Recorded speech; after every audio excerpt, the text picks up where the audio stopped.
Let's say you're stuck in a burning building or car and the only way out is to smash a window.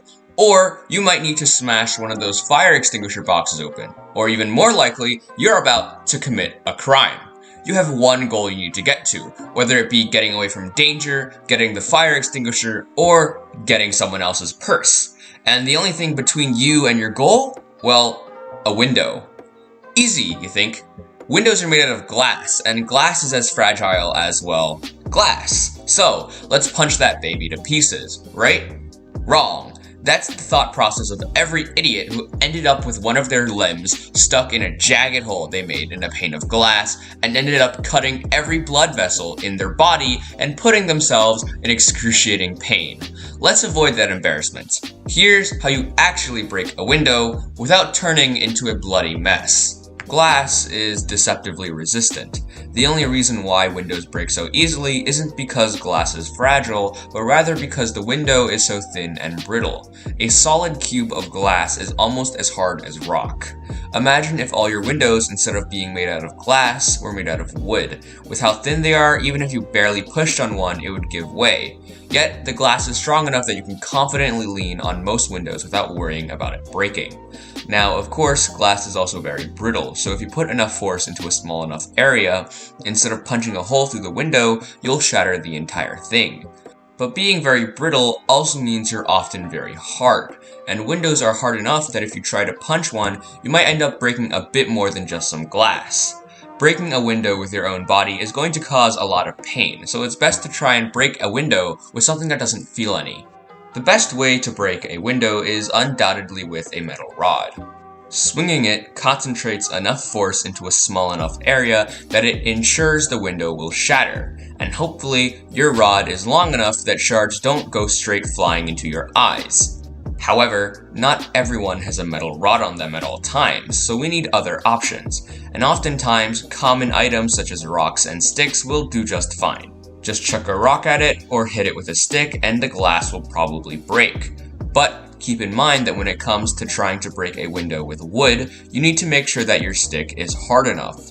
Unless you have a giant branch or a wooden plank, most sticks will end up actually breaking themselves rather than the window. After all, glass is usually harder than wood and you can't break something hard with something softer. Regardless, using an external object is always the best way to break glass, but sometimes there's just nothing around. In that case, there are ways to break glass with your body, but you just have to cross your fingers that a shard of glass doesn't fly at you and slice your arm in half. The biggest rule you need to remember is that you should never use your limbs to break glass. Don't go kicking and punching at windows. Maybe you could ignore this rule if you had steel-toed boots on or brass knuckles, but even so, the possibility of getting your limb stuck in a jagged hole in a window is just too much risk with too little reward. Instead, the best way to break a window with your body is by using your entire body. Charge at the glass and hope it shatters, but don't be stupid. Before you break a window yourself, first determine if the window is even large enough for you to fly through without bashing your head into the wall it's in. If so, make sure there's enough room to run and then step back and charge at the window with your shoulder, preferably with a heavy coat on so that shards don't slice into your skin. And hopefully, with the sheer massive force of a full body tackle, it will send you completely through the window and over the jagged window frame. Even better, you might just completely knock the window out of its frame and leave no sharp shards behind. This should be a last resort though, as even if you followed all my instructions, it'll still really hurt. If you don't apply enough force to break the window, then you'll probably break your shoulder. And even if you do break the window, you'll most certainly be cut unless you're wearing heavy clothes, as I said before, and even so, there's still a risk. And additionally, if you don't land correctly, you'll probably break even more bones. In the case where the window won't fit your entire body or there isn't enough room to run, and using your shoulder to break the window isn't possible, you still don't want to punch or kick at it. Instead, just give up. Because unless the glass is comically thin, you won't be able to break it no matter how hard you try. Instead, you'll just be breaking your bones or putting yourself in incapacitating pain. GTA isn't real. If you elbow a car window in real life, the only thing you're breaking is your elbow. Of course, the best way to break a window is to not break it in the first place.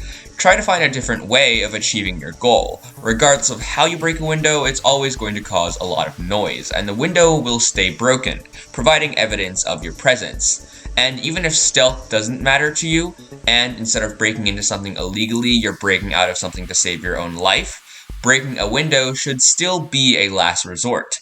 If all other escape options are exhausted, then maybe try breaking a window. But if you're in a burning building and you can get out through a door or through a window, well, choose the door. Most windows are off the ground, and even if you're on the first floor, you might still fall a meter or two. And even though in normal circumstances that's no big deal, in the heat of an emergency or burning building, you could accidentally land incorrectly and twist an ankle, which is very bad for your situation. Regardless, it's always going to be less risky going through a door than through a window, and in risky situations, even more risk is always bad.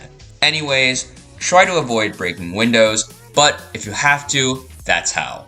I'm Kopikat, and this has been my incomprehensible rant on breaking glass. Thanks for watching, and don't do crimes.